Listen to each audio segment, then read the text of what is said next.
तो दोस्तों चलिए बात करते हैं आज की कौन कौन सी सबसे बड़ी खबरें हैं जो आप लोगों के लिए जानना बेहद ही जरूरी है। वीडियो को शुरू से लेकर आखिरी तक जरूर देखना। भाई साहब, अगर आप धर्म बदलेंगे तो 7 साल का जेल होगा और भीड़ में अगर किसी ने हत्या कर दी किसी का तो उसे पूरी तरीका से राहत। जी हाँ, भारत सरकार में ऐसी सरकारें चलाई जा रही है जहां पर धर्म बदलने पर 7 साल की जेल और अगर किसी ने भीड़ में किसी की हत्या कर दी जाए तो उसे पूरी तरीका से राहत, कोई भी केस नहीं चलेगा। दरअसल टोपी उतारने वालों पे आरोप लगाए जाएंगे या फिर नहीं, अगर आप मुस्लिम के टोपी उतारेंगे तो कोई कार्रवाई नहीं होगी, अगर आप दूसरे धर्म के टोपी उतरवाएंगे तो भाई आपको कानून कड़ी सजा दी जाएगी। मतलब बुलडोजर कार्रवाई तो चल ही रहा है और उत्तर प्रदेश में योगी राज में कानून पे सवाल उठाए जा रहे हैं। भाई साहब, उत्तर प्रदेश में योगी जी का कानून चल रहा है या फिर सच में कानून का राज चल रहा है, किसी को कुछ नहीं पता। तो कानून किसके पक्ष में है, आम आदमी का या फिर सत्ता का? कमेंट में नीचे कमेंट करके बताइएगा। दोस्तों, लालू के लाल को जान से मारने की धमकी दी जा रही है। वैसे तो लालू के लाल यानी तेज प्रताप यादव को बिहार में एक भी सीट नहीं मिला, लेकिन भाई साहब उनको जान से मारने की धमकी दी जा रही है। और कह दें कि तेज प्रताप यादव डर भी गए हैं। भाई, ये बाहुबली तो थे लेकिन अब नहीं है, क्योंकि अब इनको खुद ही अपने जान से मारने की उनको धमकी मिल रही है। अब गृह मंत्री सम्राट चौधरी ने सुरक्षा देने का ऐलान किया है। सम्राट चौधरी को खुद तेज प्रताप यादव ने कहा कि भाई हमें जान से मारने की धमकी दी जा रही है, मेरी रक्षा कीजिए। तो देखिए, सम्राट चौधरी ने इसके ऊपर कहा कि हम छानबीन कर रहे हैं कि कौन इनको जान से मारने की धमकी दिया है, और भाई जो भी जान से मारने की धमकी दिया है उसको बख्शा नहीं जाएगा। मतलब क्या सम्राट चौधरी तेज प्रताप यादव के रक्षक बन गए हैं? ये एक सबसे बड़ा सवाल है, क्योंकि ये दो तरफा बातें चल रही है। एक तरफ तो ऐसा लगता है कि तेज प्रताप यादव नरेंद्र मोदी जी के खास भक्त बनते जा रहे हैं। दोस्तों, पाकिस्तान की हालत इतना ज्यादा खराब है, आप इस बात से अंदाजा लगाइए कि पाकिस्तान में 5,000 से अधिक डॉक्टर और 11,000 से अधिक इंजीनियर विदेश भाग रहे हैं, क्योंकि पाकिस्तान में पैसा ही नहीं मिल पा रहा है। भाई साहब, ऐसा हाल है पाकिस्तान का, सरकारी आंकड़ों के अनुसार अगर देखा जाए तो पलायन लगातार बढ़ रहा है। और मुनीर ने इसे ब्रेन गेन कहा है, बताया है, जिस पर उसके बाद से लोग ने मजाक उड़ाना शुरू कर दिया है, क्योंकि मुनीर अगर ब्रेन गेन कह रहा है तो भाई ये क्या मजाक है। तो सवाल ये है, क्या ये ब्रेन ड्रेन है या सच में ब्रेन ग्रेन है, कोई नहीं जानता। और पाकिस्तान की हालत ऐसी है कि अगर डॉक्टर इंजीनियर भाग जाएंगे तो भाई पाकिस्तान में लोगों की रक्षा कौन करेगा? तो पाकिस्तान भाई वैसे ही डूबता जा रहा है। दोस्तों, तेज प्रताप यादव जो है बड़ा बयान दिए हैं, सरकारी बंगला किसी का जागीर नहीं है, चाहे वो मेरा हो या फिर मेरी मम्मी का। आपको बता दें, राबड़ी देवी के सरकारी आवास को लेकर खाली तो करवा लिया गया, लेकिन सवाल बहुत ज्यादा खड़े हो रहे हैं। भाई समझ में ये नहीं आता कि ये कौन से लोग हैं जो इनके खुद के बेटे कह रहे हैं कि सरकारी जो किसी का संपत्ति है उस पे तो किसी का हक नहीं है, लेकिन ये दूसरे कौन लोग हैं जो उनको आपत्ति हो रही है। राबड़ी देवरी के सरकारी आवास को खाली कराने को लेकर विवाद बढ़ा है। भाई इसमें विवाद कैसा है? सरकार ने आपको घर दिया था, आप सत्ता से हट गई, आप विधायक नहीं बन पाए, तो भाई आपको बंगला खाली करना पड़ेगा।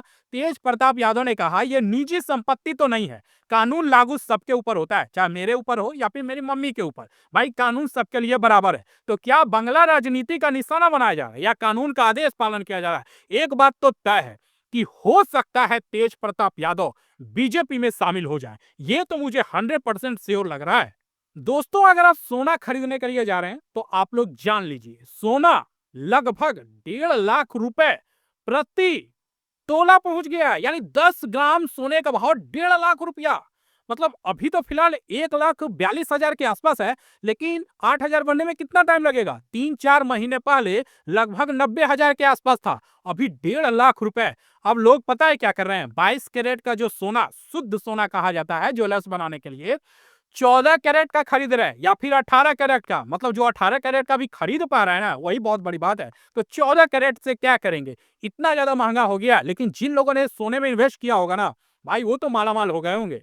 आपको पता है पूरे देश भर में 3 ऐसे राज्य हैं जहां पर लगभग आप मान के चलिए कि 5 रुपए में अगर कोई भर पेट खाना दे रहा है तो वो मुफ्ती है। दरअसल सरकार ने अलग अलग स्कीम के नाम से 5 रुपए में भरपेट खाना उपलब्ध कराई जा रही है। दिल्ली में अटल कैंटीन योजना के तहत गरीब हो मजदूर हो, सिर्फ 5 रुपए में दाल चावल रोटी सब्जी सब कुछ भोजन दिया जा रहा है, वो भी बहुत ही जबर टेस्टिंग के साथ। भाई क्या ये महंगाई का हाल है या सिर्फ शुरुआत किया जा रहा है? आपको बता देते हैं। देखिए 3 राज्य है जहां पर तमिलनाडु में अम्मा कैंटीन के नाम से चल रहा है, दिल्ली में अटल कैंटीन के नाम से चल रहा है और उड़ीसा में आहार केंद्र के नाम से सिर्फ 5 रुपए में, 5 रुपए में आपको मिलेगा भर पेट खाना। दोस्तों बिहार में अगले 5 दिनों तक सर्दी का रेड अलर्ट जारी किया गया है। आईएमडी ने पूरे राज्य में कोल्ड डे और कोहरा की चेतावनी जारी कर दी है।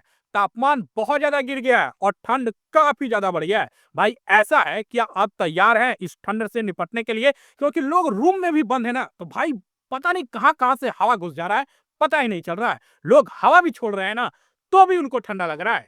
दोस्तों उड़ीसा में प्रवासी श्रमिकों की मौत के बाद ममता का हाल बेहाल हो गया है। ममता बनर्जी ने एक ऐसी चाल चल दी है जो बीजेपी के लिए बहुत ही घातक साबित हो सकता है। दरअसल बीजेपी तो धार्मिक को लेकर अपना मामला सेट कर लेती है, लेकिन अब ममता बनर्जी सोच रही है कि अगर पश्चिम बंगाल में चुनाव लड़ना है जो मार्च अप्रैल को होने वाला है, तो भाई कुछ ऐसा करना पड़ेगा ना जिससे फिर से वो सत्ता में आ सके। तो अब ममता बनर्जी ने कहा है कि जो बंगाली भाषाएं बोलने वाले लोग हैं उनको बीजेपी शासित प्रदेशों में, राज्यों में भाषण बोलने से अपराध तो नहीं है, लेकिन उनके साथ गलत किया जा रहा है, उनको मारा जा रहा है, क्योंकि एक बंगाली शख्स का हत्या हो गया। जिसके बाद से ममता बनर्जी ने कहा कि जो भी बंगाली भाषा बंगला बोलता है और जिस भी राज्य में जाता है जहां पर बीजेपी की सरकार है, उसको बहुत ही कष्ट झेलना पड़ता है, यह ममता बनर्जी ने कहा है। और इस बात से पूरे पश्चिम बंगाल में जितने भी बंगाली लोग हैं, चाहे वो हिंदू हो मुस्लिम हो, कोई फर्क नहीं पड़ता, भाई वो तो बंगला तो बोलेंगे ही। तो भाई ये बंगला को लेकर जो बात की है ना, ये तो एकदम सीधा लग गया है। अब बीजेपी के लिए हालत बहुत ज्यादा खराब है। अब बीजेपी चुनाव कैसे जीतेगी? तो क्या यह भाषाई उत्पीड़न है या सिर्फ एक हादसा है? नीचे कमेंट करके बताइएगा। दोस्तों योगी सरकार ने शीतलहर राहत के लिए खजाना खोल दिया है। योगी सरकार ना कानून नहीं बल्कि खुद कानून बना रही है और खुद ही लागू कर रही है, सब कुछ खुद कर रही है। भाई ऐसा है कि योगी सरकार ने शीतलहर जो अभी चल रहा है ना, चाहे वो बिहार हो, चाहे किसी भी राज्य की बात कर लें, उत्तर प्रदेश हो, बंगाल हो, अभी तो सभी जगह पे ठंडा चल रहा है, शीतलहर चल रही है। तो कंबल के अलावा 1755 करोड़ रुपए की राहत के लिए खजाना खोल दिया है। यानी कंबल जो दिए जा रहे हैं ना, पूरे उत्तर प्रदेश के सभी लोगों को योगी सरकार कंबल दे रही है और इसके लिए 1750 करोड़ रुपए खर्च भी कर रही है। और बाकी के राहत के लिए चाय पानी नाश्ता के लिए भी 175 करोड़ रुपए जारी कर दिया है उत्तर प्रदेश में योगी जी ने। तो ये ठंड में राहत के लिए काफी है भाई उत्तर प्रदेश के लोगों के लिए। भाई साहब आप इनको तो पहचानते ही होंगे, इनका नाम है कुलदीप सिंह सेंगर और आपको तो पता ही है हाई कोर्ट से राहत मिल गया है, छोड़ दिया गया है। इनका सजा को ही सजा ही नहीं दिया गया। पहले तो हाई लोअर कोर्ट में जब इनको उम्र कैद का सजा हो गया था, भाई हत्या का तो मामला है ही, रेप का मामला भी है, लेकिन भाई आप कैसे छोड़ सकते हो? और जब लोअर कोर्ट ने उम्र कैद की सजा सुना दी तो भाई साहब ये जो कुलदीप सिंह है इन्होंने हाई कोर्ट में अपील की, उसके बाद से हाई कोर्ट ने इनको छोड़ दिया, बरी कर दिया। भाई ये क्या अपना कानून सिस्टम है, कुछ भी समझ में नहीं आता। लेकिन दरअसल बात यह है ना कि ये कुलदीप सेंगर को क्यों छोड़ा गया? भाई ये बीजेपी के विधायक है और बीजेपी के विधायक है, बाकी तो आप लोग समझदार हैं। तो भाई पीड़िता परिवार ने जंतर मंतर पे धरना देना शुरू कर दिया है, चाहे उनको कोई कभी भी उठा के ले जाए कोई फर्क नहीं पड़ता। लेकिन वो अब तक सुप्रीम कोर्ट में तो मामला जाएगा ही और सुप्रीम कोर्ट देखिए क्या करता है, लेकिन सजा निलंबन के फैसले के खिलाफ न्याय की मांग हो रही है और सबको पता है कि भाई ये दोषी है और ये दोषी है, फिर भी इसको छोड़ दिया गया। ये कानून सिस्टम पे बहुत बड़ा सवाल है भाई। दोस्तों अब एक ही आवेदन में पूरे परिवार की जमीन का दाखिल खारिज हो जाएगा। दरअसल जब बात संपत्ति की आती है ना, तो चाहे वो अपना ही परिवार क्यों ना हो, भाई संपत्ति के मामले में अपनी आंख दिमाग खुले रखना। और एक चीज आपको बता दें, लोग कहते हैं कि बाबा दादा पापा जो भी है भाई उनकी जिंदगी में तो कुछ नहीं बंटवारा हुआ, लेकिन हम कहते हैं कि आपके गार्जियन के होते हुए ही आप भाई बंटवारा कर लो, नहीं तो उनके न रहने पर ना आप बहुत ज्यादा पछताओगे। तो भाई ये तो अलग मुद्दा है। बात यह है कि अब दाखिल खारिज का चिंता आपको छोड़ना पड़ेगा। बिहारी भूमि पोर्टल पे नई व्यवस्था जारी की गई है। पारिवारिक जमीन बंटवारा आसान हो जाएगा, डिजिटल तरीके से किया जाएगा। अब कोई भी विवाद नहीं होगा कि ये मेरा है, वो मेरा है, ये फलाना ढिमकाना, कुछ नहीं होगा। जो जिसका है वो उसका ही रहेगा। लेकिन बंटवारा के मामले में अपने फैमिली मेंबर में अगर आप करना चाहते हो तो जिसका है उसी के जिंदगी भर में कर लो, नहीं तो बाद में आप पछताओगे। दोस्तों, सऊदी अरब में नई सख्त सजा लागू हो गया है। अगर आप भी सऊदी कभी जाएंगे या फिर आपके परिवार में कोई जा रहा होगा या फिर होंगे, तो उनको एक बात मतलब बता देना, सऊदी अरब में कानून लागू हो गया है कि जो गैर कानूनी है, प्रतिबंध है, चाहे वो खीड़ी, पान, गुटखा, मसाला जो भी है, अगर वो इस्तेमाल करते हुए पकड़े गए तो भाई अब 5 साल का जेल होगा और 1 करोड़ रियाल जुर्माना लगेगा। जहां 1-2 महीने में लोग छूट जाते थे ना, अब ऐसा नहीं होगा। 5 साल का जेल और 1 करोड़ रियाल का जुर्माना। अगर कोई प्रतिबंधित या नकली कीटनाशक बनाया तो उसको लेकर जो जताया जा रहा है कि अब कानून उसे 5 साल का जेल और भारी जुर्माना लगाएगा। क्या यह नियम सुरक्षा के लिए है या डराने की एक सब मतलब बहुत बड़ा धमकाने वाली बात है? वैसे तो आपको पता है कि सऊदी हो या फिर कहीं भी अरब देशों की बात करें, तो आपको तो पता है सऊदी में बहुत कानून सख्त होता है। तो भाई ले लो, एक नया कानून फिर से आ गया है। दोस्तों, यूपी में मतदाता सूची की बड़ी सफाई देख लीजिए आप।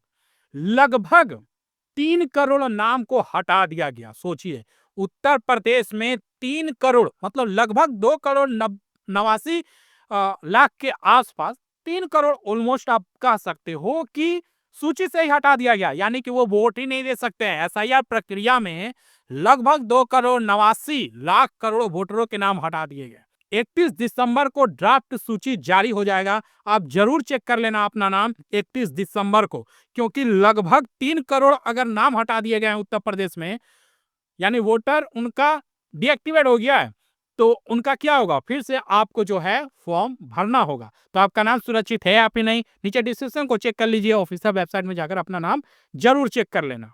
दोस्तों, शुभेंदु अधिकारी ने बड़ा बयान दिया है। दरअसल उनका बयान ये है शुभेंदु अधिकारी का कि अगर हिंदुओं पे हमले नहीं रुके तो वो बांग्लादेश में जाएंगे 5 लाख साधुओं के साथ विरोध करने के लिए। वो खुद मैदान में उतरेंगे और सड़क पे आंदोलन करेंगे 5 लाख साधुओं के साथ। भाई, अगर बांग्लादेश में लगभग 2 करोड़ हिंदू हैं और वो मुसीबत में हैं, उनके ऊपर मतलब हर तरह से उनको मुश्किल में डाला जा रहा है, हत्याएं की जा रही है, तो भाई एक बात तो तय है, अगर आपके पड़ोसी देश में आपके ही बिरादरी के लोग मुसीबत में हो, तो अपने देश के 100 करोड़ लोग हिंदू चुप कैसे रह सकते हैं? तो ये मैं नहीं बल्कि शुभेंदु अधिकारी ने कहा है कि अगर अपने बांग्लादेश पड़ोसी देश में 2 करोड़ हिंदू अगर मुसीबत में हो, तो यहाँ हमारे देश के 100 करोड़ हिंदू चुप बिल्कुल भी नहीं रहेंगे। वैसे आपको क्या कहना है? नीचे कमेंट करके बताइएगा।